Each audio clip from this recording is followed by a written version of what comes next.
Halo, perkenalkan nama saya Andi Kusuma. Saya di sini mau menjelaskan apa itu wireless charging.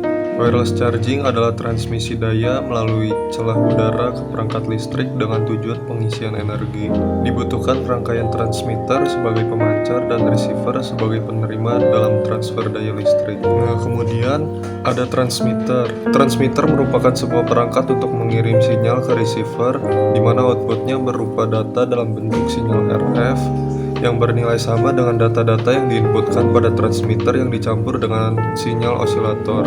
Dengan wireless power transfer, beban listrik mendapatkan elektromagnetik melalui celah udara tanpa menggunakan perantara kabel.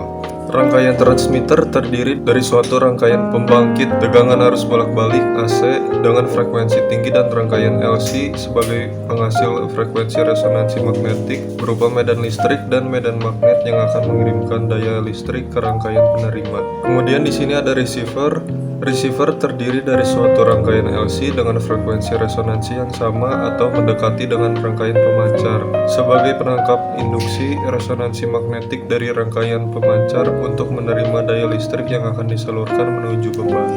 Nah, dalam sistem wireless charging, dalam gambar menunjukkan diagram blok dari sistem wireless charging non-radiatif. Transmisi terdiri dari yang pertama ada penyearah AC/DC yang mengubah arus bolak-balik menjadi arus searah. Yang kedua ada DC-DC converter yang mengubah tegangan sumber DC dari satu tingkat ke yang lain. Dan yang ketiga ada inverter DC-AC yang merubah DC ke AC. Sedangkan dari sisi receiver terdiri dari AC/DC penyearah yang mengubah AC frekuensi tinggi menjadi DC. Yang kedua ada konverter DC-DC yang menyetel tegangan DC. Dan yang ketiga, beban untuk aplikasi pengisian. Kemudian untuk implementasi, banyak contoh yang bisa digunakan dalam implementasi wireless charging. Kami memilih untuk memaparkan implementasi wireless charging pada perangkat mobile dan kendaraan listrik. Pada perangkat mobile, kita sudah tidak asing dengan kata Near Field Communication atau disingkat dengan NFC, di mana sekarang ini mulai banyak handphone yang menggunakan teknologi tersebut. Handphone zaman sekarang sudah bisa mengisi daya tanpa menggunakan kabel lagi untuk sarana pengisian daya.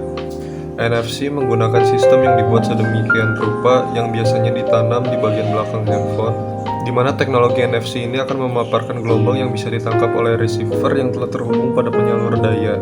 Dalam pengimplementasian pada kendaraan listrik, beberapa perusahaan ingin mengembangkan transmitter yang bisa ditanam di jalan raya dikarenakan perusahaan ingin membuat pengguna lebih nyaman dan tidak khawatir kehabisan daya dalam perjalanan jauh. Saat ini pengisian daya sudah dilakukan dengan menanamkan transmitter pada lahan parkir hingga saat mobil diparkirkan.